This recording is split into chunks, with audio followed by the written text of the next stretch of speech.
In Minnesota, we did this with great success. I'll just give you one example. We said to our state employees, I said to our state employees, by the way, the costs of the program are out of control, breaking the financial backs of everybody involved. And I said, look, we have a new system.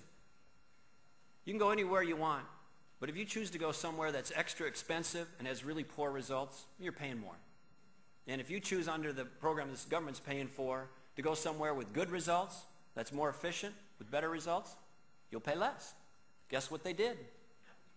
90% of our government employees in Minnesota, state government employees, migrated to higher quality, more efficient health care providers, and for 5 years in a row, we've had almost no premium increases in the program, cumulatively. I mean, it's an amazing development because people spend their money differently when at least some of it is their money in a marketplace with market principles around that. And then lastly, in terms of the 4 principles, bullies, we all know this. I learned this in South St. Paul. You probably learned it in various ways. Bullies prey on weakness, not strength. So, you know, I have a fondness for ice hockey. Some of you probably aren't from parts of the country where if you got a really tough person on the ice, most people leave them alone. So you look at what's going on in national security policy for our country. We have now entered an era where the president of France, President Sarkozy, is lecturing the United States of America on the dangers of appeasement.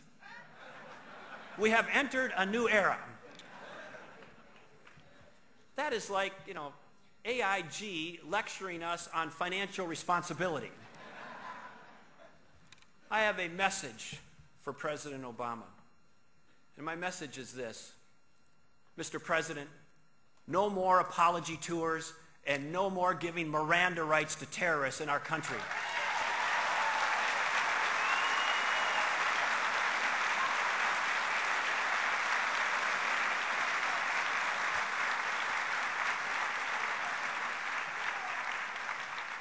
Now, as conservatives, we know there's a better way.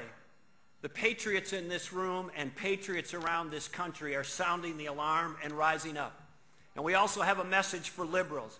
We're planting the flag on constitutional ground, and if you try to take our freedoms, we will fight back.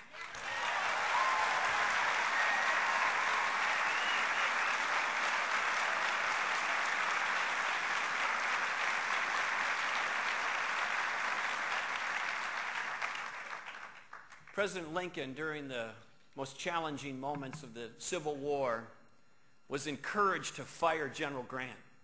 A lot of his advisors and others said, you got to get rid of him. You know, he's scruffy. He's rough at the edges. His boots aren't always polished. You know, he's kind of a little out there. And some even said, you know, he drinks too much.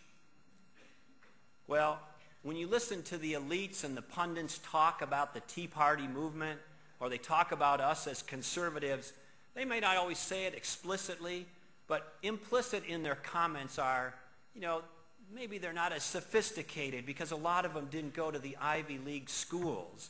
Or, you know, they're from places like the Heartland, not, you know, they don't hang out in our Chablis drinking, brie eating parties in San Francisco.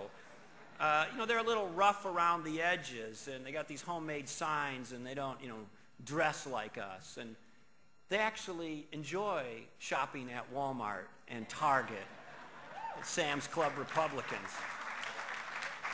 You know, and the implication is, you know, we're kind of bumpkins. You know, we're just not up to their standard. Well, here's something that I think will give us a great deal of encouragement going forward. History is on our side.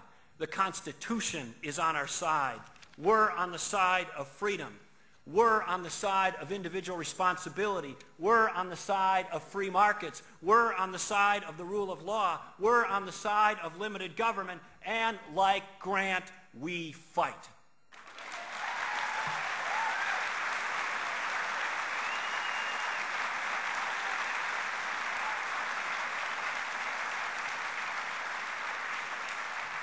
So I want to encourage you, never give in, never give up, and let's take this country back and have conservative leadership once again for the United States of America. Thank you for being here. Have a great rest of the day.